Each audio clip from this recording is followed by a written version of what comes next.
Hello friends, Nifty 50 की weekly analysis में आप सभी का स्वागत है।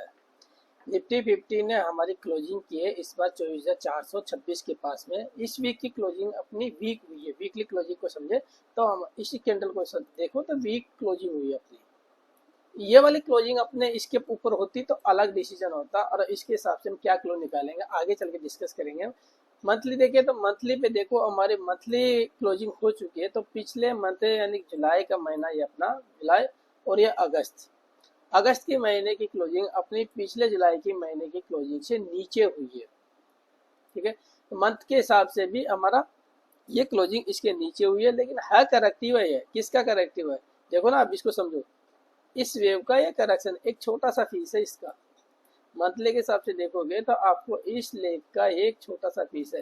तो बाइंग तो अपनी आनी है। न्यू हाइक तो हमारा स्ट्रक्चर जो 27,500 की बात कर रहे हैं वो तो इंटैक्ट है, लेकिन उसके लिए जाएंगे कैसे वो समझना जरूरी है अपने लिए। वापस डेली चार्ट पे आ गया हूँ तो अपन जाएंगे या तो मार्केट को कहाँ से जाना पड़ेगा। ये स्ट्रक्चर इस तरीके से ये स्ट्रक्चर बना करके ये बाइंग एरिया अपना 24K का स्ट्रॉन्ग सपोर्ट है। कौन सा, ये वाला स्ट्रक्चर के हिसाब से ये बाइंग जो एरिया है 24K का स्ट्रॉन्ग सपोर्ट है। और या तो बाइंग यहाँ से जाए, हम इसको फर्स्ट डिक्लेयर करके इसको सेकंड करके, या तो मार्केट यहाँ से जाए। ऐसा नहीं जाएगा मार्केट, तो ये मार्केट या फिर यहाँ से जाए, इसको ब्रेक करके मार्केट जाना यहाँ, या तो यहाँ से जाए या तो मार्केट को यहाँ से नया हाई लगाएगा, या मार्केट इसको ब्रेक करके नया हाई लगाएगा। जाना ऊपर है, लेकिन कैसे जाएंगे इसको 1 आवर के टाइम फ्रेम पे समझते हैं। तो 1 आवर के टाइम फ्रेम पे आ जाता हूँ मैं फाइनली। 1 आवर का स्ट्रक्चर भी कैसा स्ट्रक्चर है जो कि लास्ट वीक में अपने डिस्कस किया हुआ, अपने एनालिसिस में डिस्कस किया हुआ।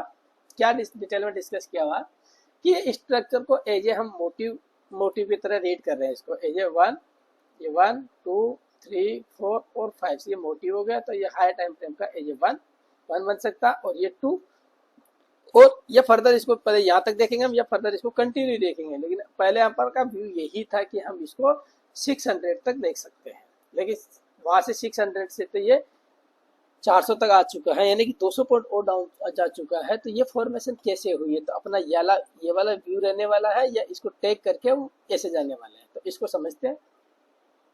तो देखो लास्ट वीक में जो अपन ने डिस्कस किया वो तो स्ट्रक्चर डेवलप हुआ कि अपर साइड में देखो पिछले वीक में हमारी 24,870 के आसपास में क्लोजिंग थी। तो अपन ने क्या किया कि अपर साइड में इसको कूदना नहीं है।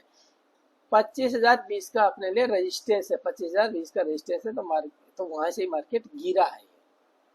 ठीक है, ये गिरा है। तो आइए, ये 25,020 का रेजिस्टेंस है, ये 25,020 का रेजिस्टेंस है। यहाँ से ये 3 वेव का करेक्शन दे करके डाउन साइड में ये फर्दर आगे एक्सटेंड हुआ है। हो सकता है अभी भी हमारे लिए ये 1 है, 2 है, 3 है, 4 है। तो अभी तो हमारा ये जो है इंटैक्ट है, इसके हिसाब से इंटैक्ट है, क्योंकि ये ब्रेक नहीं हुआ। रूल पहला हमारा ये कहता है कि मोटी वेव का कभी भी लो जो है ब्रेक नहीं होता है। तो उसके हिसाब से यदि इसे जिगजैग करेक्शन रीड करते हैं तो देन ये क्वालिफाई तो करता, 30 तो रखता है। लेकिन स्ट्रक्चर कैसा इसको समझ लेते हैं। अभी तक तो ब्रेक तो नहीं हुआ है। तो ब्रेक नहीं हुआ तो क्या करना चाहिए, मार्केट को इसको 700 के ऊपर आकर के क्लोज करना चाहिए, इसके ऊपर ट्रेड करना चाहिए। तब हमारा ये ट्रेड एग्जीक्यूशन इस डायरेक्शन का तब होगा। यहाँ पे डिसाइड कर पाएंगे अपन, यहाँ पे इस करेक्शन के बेसिस, यहाँ पे किस तरह का फॉर्मेशन होगा उसके बेसिस पे अपन फर्दर आगे का डिसीजन लेंगे। नहीं तो क्या होगा, मार्केट यहाँ 700 का रेजिस्टेंस लेकर के फिर से इसको ब्रेक कर देगा मार्केट। तो कैसी पॉसिबिलिटी है, तो स्ट्रक्चर को समझने की कोशिश करते हैं। ये हमारा डाउन साइड के लिए पहला बना, ये सेकंड बनता है। और ये वाला इंटरनल करेक्शन कैसा है, इंटरनल करेक्शन को समझते हैं। First, second, third, fourth, 5। ठीक है, इंटरनल करेक्शन। और इसके बाद में यहाँ से ये स्ट्रक्चर पैटर्न बन सकता है। और यहाँ से ये डाउन साइड के लिए क्वालिफाई कर जाता है।